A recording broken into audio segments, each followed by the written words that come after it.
샬롬, 매일 바른 지의 23번째 시간입니다. 기도로 시작하겠습니다.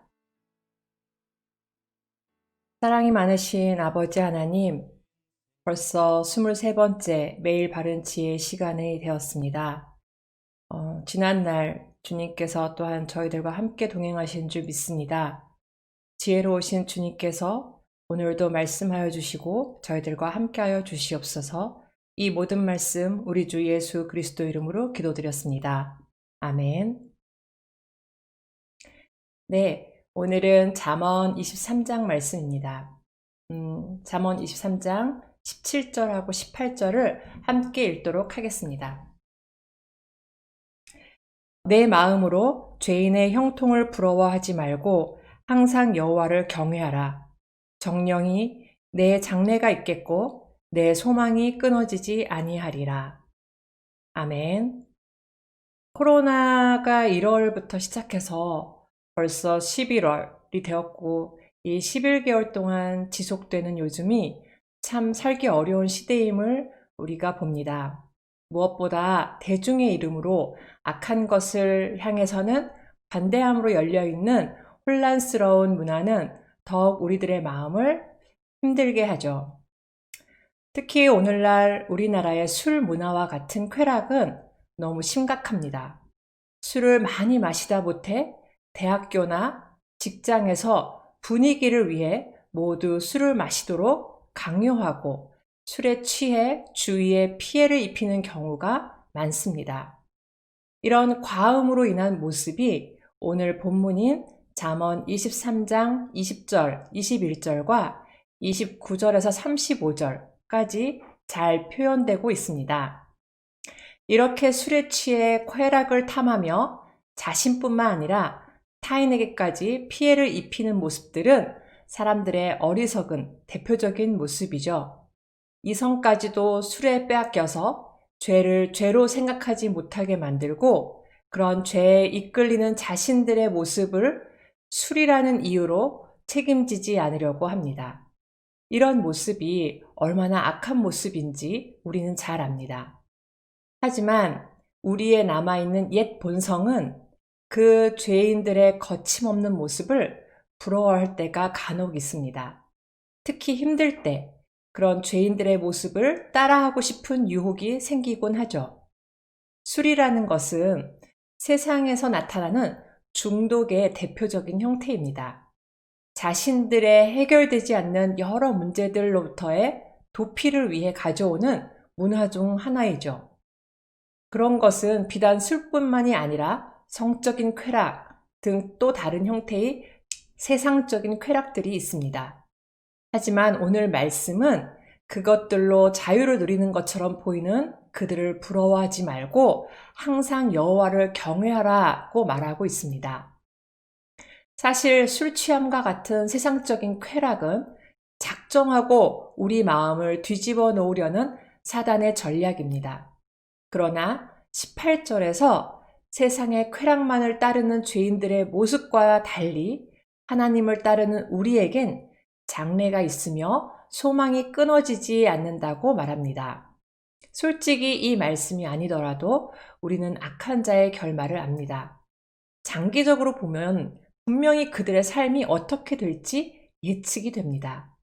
그렇지만 그렇게 잘 알면서도 우리 마음이 이 부분에서 흔들리는 것을 보게 되죠. 악에서 지지 말고 선으로 악을 이기라 라고 로마서 12장 21절에서 사도 바울은 말하고 있습니다.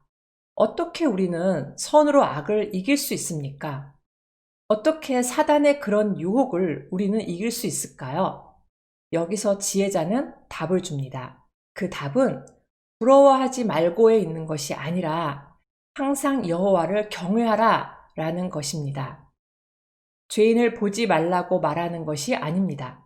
그냥 항상 여호와를 경외하라, 하나님만을 바라보라 라고 말하고 있는 것입니다.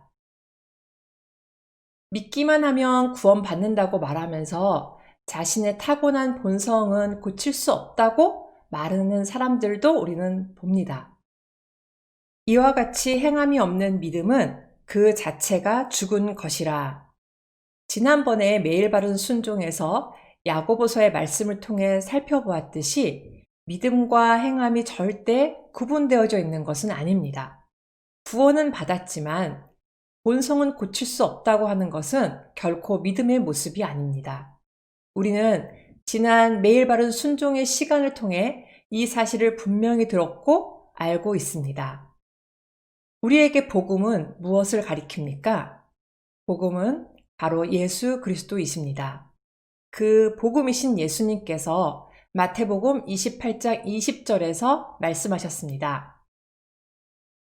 내가 너희에게 분부한 모든 것을 가르쳐 지키게 하라. 볼지어다 내가 세상 끝날까지 너희와 항상 함께 있으리라 하시니라. 예수님께서 우리와 항상 함께 있겠다고 말씀하시고 계신 것입니다. 예수님을 믿으면 우리 마음의 중심에 오시며 우리와 함께 하십니다. 그리고 예수님과 함께 산다면 우리의 삶은 바뀔 수밖에 없습니다. 우리와 항상 함께 하시는 주님을 바라본다면, 그 주님만을 경외한다면 우리 삶은 바뀔 수밖에 없는 것입니다. 주님을 바라보고 사는 것이 핵심입니다. 주님을 바라보고 주님을 묵상하다 보면 우리의 생각이 바뀌고 우리의 행동이 바뀌고 우리의 삶이 바뀌는 것을 우리는 경험할 수 있습니다. 예수님을 진짜 믿게 되면 세상이 아무리 약해도, 사단이 아무리 우리를 유혹을 해도 우리는 선하게 살 수 있습니다. 그리고 선하게 사는 것으로 악한 세상을 변화시키는 것입니다. 그것이 바로 선으로 악을 이기는 것이죠. 예수님은 지금 우리 안에 계십니다. 그렇기에 새로운 피조물이 된 우리 안에는 영적인 본성이 있습니다. 악한 세상의 상황만을 바라보며 괴로워하기보다는 우리 안에 계셔서 우리의 영적 본능을 깨우시는 그 예수님을 바라봅시다. 24시간 그 주님만을 묵상해 보시길 바랍니다. 그때 우리를 통해서 예수님은 세상을 깨우십니다. 예수님을 믿으면 당연히 행함으로 따라오는 믿음의 사람이 지금 필요한 때입니다. 세상이 악한 이때, 고통스럽고 힘들지만 원망이나 불평, 낙심이 아니라 우리 안에 넘치는 기쁨과 사랑으로 오히려 세상을 변화시키시는 하나님의 계획을 믿으시길 바랍니다. 기도하겠습니다. 주님, 세상이 너무 악합니다. 그래서 참으로 힘들고 고통스러운 때가 얼마나 많은지 모릅니다. 하지만 그때마다 우리는 그것을 가지고 불평하고 간혹 그들을 부러워하기도 했던 그런 저희들의 죄된 모습들 여전히 남아있기에 주님 앞에 다시 한번 이 자리에 나왔습니다. 주님께서 분명히 선으로 악을 이기라고 말씀하셨는데 그 말씀에 합당한 그러한 바른 지혜자들이 되길 간절히 원합니다. 주님, 그러기 위해 이 시간 다시 한번 주님 앞에 결단하며 주님 바라보길 간절히 원합니다. 주여, 저희들의 그러한 마음 가운데 성령 하나님께서 역사하여 주시고 임재하여 주시옵소서. 그러한 우리의 마음을 강력히 이끄시는 그 주님의 손길과 그 손길에 의한 정말 이 세상을 이기시는 그 선하신 그 주님의 십자가를 바라보며 주님과 함께 동행하길 간절히 원하오며 이 모든 말씀 우리 주 예수 그리스도의 이름으로 기도드렸습니다. 아멘.